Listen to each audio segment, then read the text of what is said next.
Salut les bowlers, c'est Fred et je suis content de vous retrouver pour une nouvelle vidéo. Et aujourd'hui, je commence la série The Finisher. Et on va commencer cette série avec le step back. Avant de commencer, n'oubliez pas, abonnez-vous à la chaîne et abonnez-vous aussi à nos autres réseaux sociaux, @BetterAthleteBasketball sur Instagram et sur Facebook.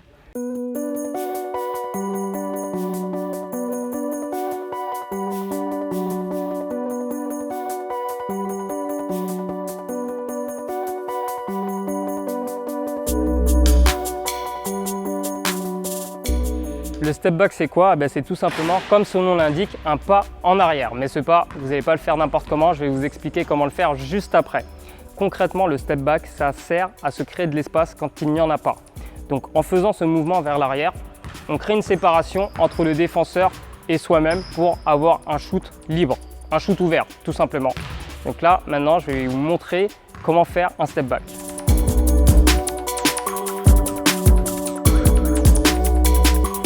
La première étape pour faire un step back, ça va être de fixer son adversaire. Donc pour le fixer, je vais tout simplement faire un dribble fort vers l'avant.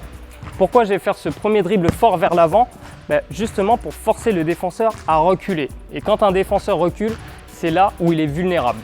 Et donc en le fixant, là il recule et il est vulnérable et je vais créer encore plus de distance entre moi et lui. Donc la deuxième étape, ça va être le pas de recul. Donc j'ai fixé mon adversaire qui recule avec moi. Et ce que je vais faire ensuite, c'est le pas de recul. Mais ce pas de recul, je ne vais pas le faire n'importe comment. Je ne vais pas le faire de façon rectiligne parce que là, si je fais un pas comme ça, un pas de recul comme ça, il n'y a pas assez de distance entre lui et moi. Donc ce que je veux faire, c'est un pas en diagonale à 45 degrés pour avoir encore plus de distance entre lui et moi. Donc, première étape, je fixe. Deuxième étape, je crée la séparation avec un pas de recul sur le côté en fait, voilà, à 45 degrés. La troisième étape, donc je fixe, je recule. Troisième étape, ça va être de s'équilibrer. Parce que quand on va reculer, c'est possible qu'on perde l'équilibre. Et on veut que ce soit un shoot facile, qui nous crée de l'espace, pas un shoot qui nous mette en difficulté. Donc c'est pour ça que je vais vous montrer comment vous entraîner à bien restituer la force quand vous allez faire un step back pour rester équilibré.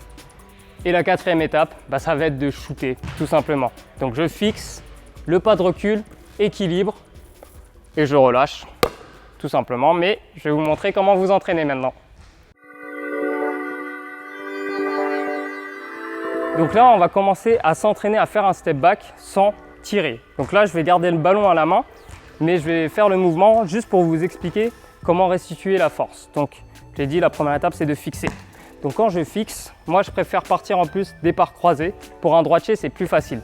Parce que quand je vais partir en départ croisé, je vais être tout de suite aligné face au cercle quand je vais tirer. Tandis que si je pars sur l'autre côté, donc pied gauche, droite, gauche, là je vais devoir tourner le bassin pour m'aligner. C'est faisable bien sûr, on va s'entraîner à faire les deux. Mais c'est plus simple de partir en départ croisé côté gauche si vous êtes droitier. Donc, je disais, on fixe. Premier pas fort. Donc là, mon poids de corps, il est sur ma jambe droite. Ensuite, le pas de recul. Donc là, quand je fais le pas de recul, transfert du poids de corps vers la jambe gauche. Et ensuite, je restitue la force, je m'équilibre. Du coup, j'équilibre les forces avec mon pied droit et là, je peux partir, je peux shooter.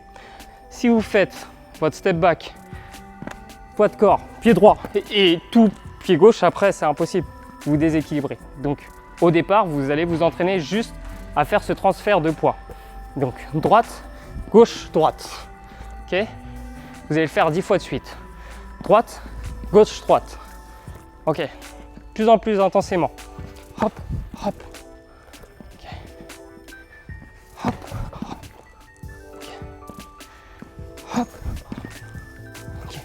Une fois que vous avez fait 10 fois ce mouvement côté gauche, vous allez faire le même mouvement côté droit maintenant, donc jambe gauche au départ, droite, hop. Et si vous êtes droitier, entraînez-vous à tourner le bassin. Donc là, hop, hop, hop. Ok, une fois que vous avez fait 10 côté droit, 10 côté gauche, 10 côté droit, prenez une petite pause et vous repartez et vous faites exactement la même chose. Et maintenant, on va voir comment s'entraîner avec le ballon, avec une mise en situation. pour la mise en situation, je vais m'entraîner sans les plots. Je vais juste rester proche du cercle au départ. Ça sert à rien de s'entraîner à tirer à 3 points parce qu'au début, ça va être trop difficile. Donc, restez proche du cercle. Donc, dribble main gauche. Je fixe. Voilà. Je vais juste m'entraîner au début, peu importe si vous mettez le panier ou non. Le plus important, c'est juste d'être équilibré quand vous allez faire votre step back. Donc là, ok, j'ai mon équilibre qui est bon. Tant pis. Je marque pas le panier, c'est pas grave. Je reprends. Hop. Voilà. Et vous avez vu que j'arrête mon dribble après le premier départ. Hop, c'est à ce moment-là. Et votre repère en tant qu'attaquant, c'est quand votre défenseur va reculer. Attaquer son pied extérieur. Il faut que vous le forciez à ce qu'il écarte les jambes pour qu'il aille vous chercher derrière. Donc là, hop. Ok. Encore une fois, 10. Vous en faites 10. Ok, 10. Ensuite, vous passez de l'autre côté. C'est la même chose. Donc là, je pars main droite. Hop, pied gauche. Voilà. Je vais m'entraîner, j'en mets 10. Ok. Donc, vous en faites 10, 10.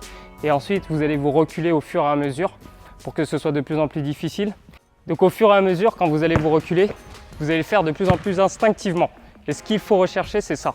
C'est de le faire vraiment à l'instinct. Ça va être beaucoup plus fluide après pour vous. Je reprends.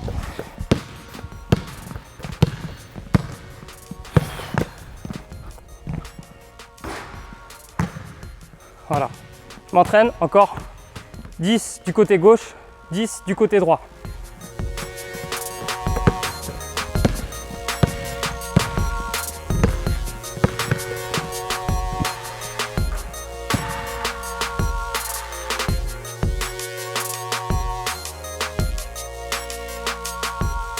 Donc le step back, c'est plus un move pour les meneurs et les arrières, parce que pour les ailiers et pour les joueurs un peu plus grands, ils peuvent créer la séparation juste avec un fade away, mais on verra le fade away dans une prochaine vidéo.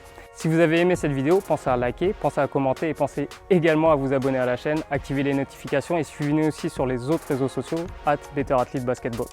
Je vous retrouve bientôt pour une nouvelle vidéo The Finisher.